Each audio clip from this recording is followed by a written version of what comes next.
كنت صغيرا جدا بحجم قبضة كفي. كبرت معي يا قلبي، واخترتك من بينهم.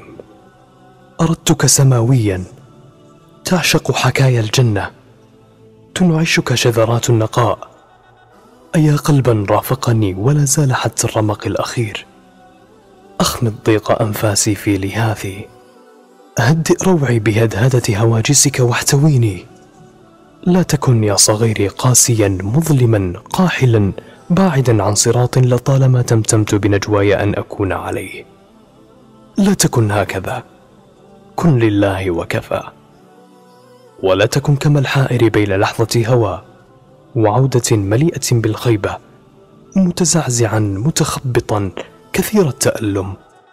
كن واحدا للواحد على طريق واحد.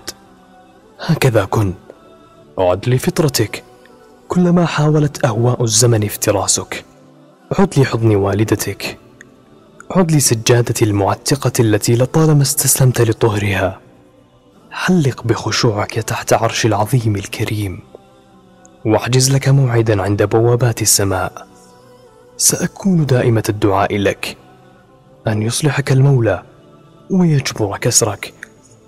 ليكن القرآن أنيسك، ولا تستأنس بالناس حتى لا تتصف بالإفلاس. أشعر بك وجدا بنبضاتك النبضة تلو النبضة، باندفاع الدم في عروقي. فكن خير الرفيق يا صغيري. أردتك سليما فعد بمثل النقاء الذي جئت به لدنيانا هذه، وبالجنة ستفرح كثيرا، أعدك بذلك.